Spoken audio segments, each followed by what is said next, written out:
Good morning UPP और UPSI के साथियों। दोस्तों, मैं एडवोकेट दुर्गेश दुबे और आपका दोस्त। दोस्तों, आपके लिए बहुत ही बड़ी खुशखबरी ये है कि कल आपका जो एक तरह से समझिए नया जो एक 3 साल का जो रिलैक्सेशन वाला जो एक नया नोटिस हो या फिर उसको जो भी मानना चाहें कि जो सॉफ्टवेयर था उसको अपग्रेड करके एक तरह से उसमें हर चीज़ काम करके आपको और फॉर्म भरने के उसमें बना दिया गया है और आप कल से आप उसमें फॉर्म भर सकते हैं। मतलब कल से आप का स्टार्ट हो चुका है। और कल पूरे दिन बच्चे परेशान रहे कि मतलब ये जो वेबसाइट है कब अपग्रेड होगी।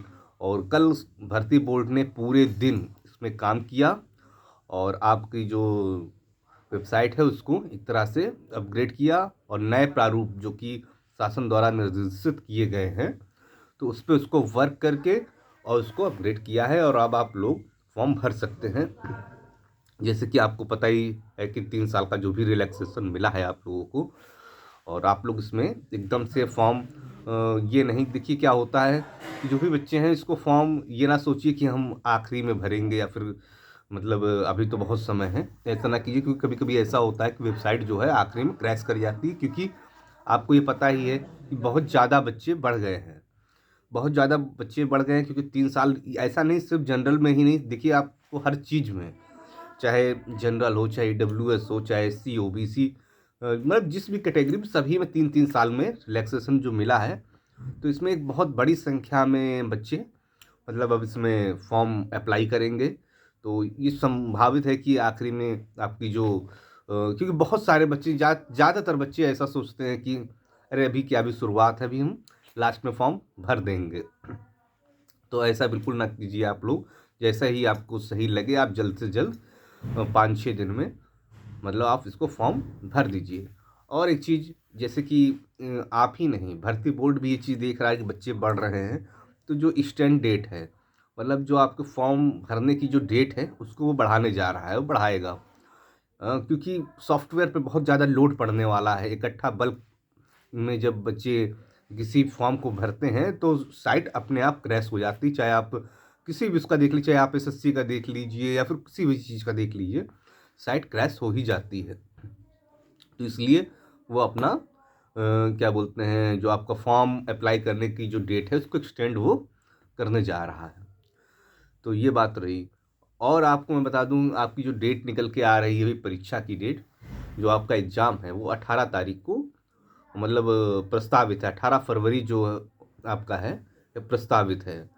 पर एक चीज़ ये प्रॉब्लम सबसे बड़ी अभी तो नहीं समझ में आए, पर बाद में ये सबसे ज़्यादा होने वाली है कि इतने ज़्यादा बच्चों की एक साथ परीक्षा करा पाना एक शिफ्ट में बहुत बड़ी बात है।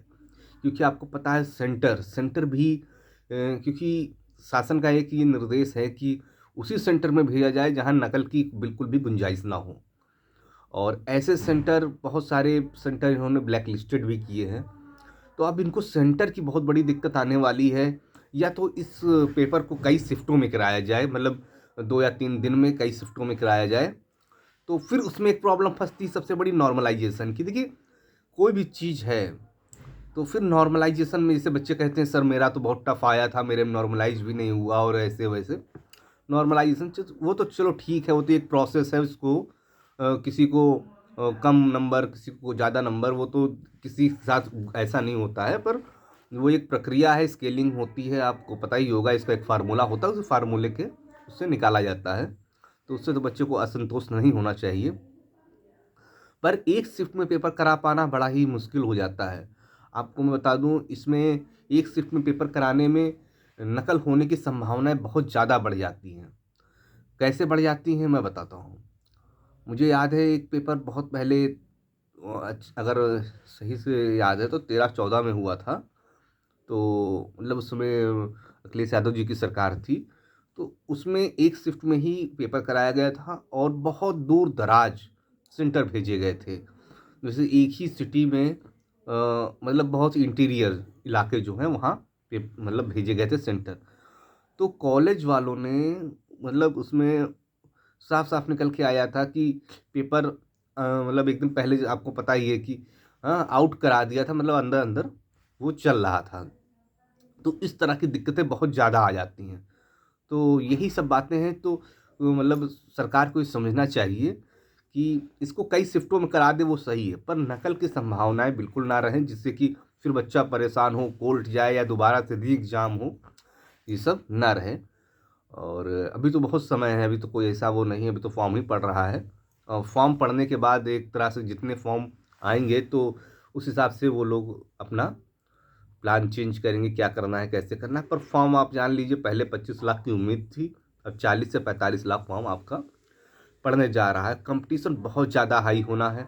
आप ये समझ लीजिए, आप कांस्टेबल की नहीं एसआई की तैयारी करके चलिए, तब आप इसमें कंपटीशन कर पाएंगे।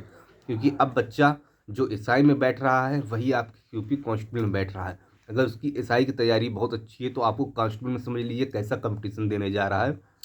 तो इस चीज़ को समझ लीजिए आप लोग, तो थोड़ा सा अपनी जो तैयारी है उसको और पैनी कर दीजिए।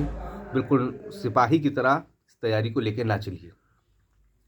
और रही बात यूपीएसआई की, बहुत लोग कह रहे हैं सर यूपीएसआई की वैकेंसी, कमेंट में बहुत आते हैं। सबका देखिए कमेंट का रिप्लाई करना मेरे लिए बहुत मुश्किल है, बहुत और भी काम रहते हैं, कोर्ट के काम रहते हैं, उस सबको मुझे देखना पड़ता है। हाँ, पर ये है कि मैं कमेंट पढ़ लेता हूँ, तो मेरा ये रहता है कि चलिए अगले वीडियो में जो भी है आपकी शक जो है उसको दूर करूँगा। तो देखिए दोस्तों, हम आपको साफ बता दें कि जो हमें न्यूज़ मिली है, हम भी कोई गलत न्यूज़ इसलिए नहीं देना चाहते हैं क्योंकि हमें पता है कि हम भी कि मतलब हम अगर कुछ गलत बताएंगे फिर ऐसा तो है नहीं आपको वो पता नहीं चलेगा।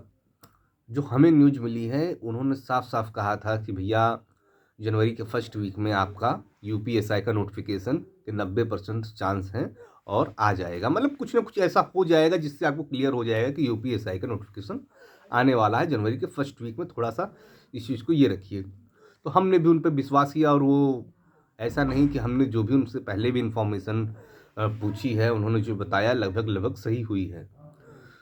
तो इस चीज़ को आप मान के चलिए और उम्मीद कीजिए कि आपका यूपीएसआई का नोटिफिकेशन आ जाए। और जो बच्चे जो परेशान है, जैसे एज वाला भी अगर एज रिलैक्सेशन मिल जाता है तो और भी बहुत अच्छा है।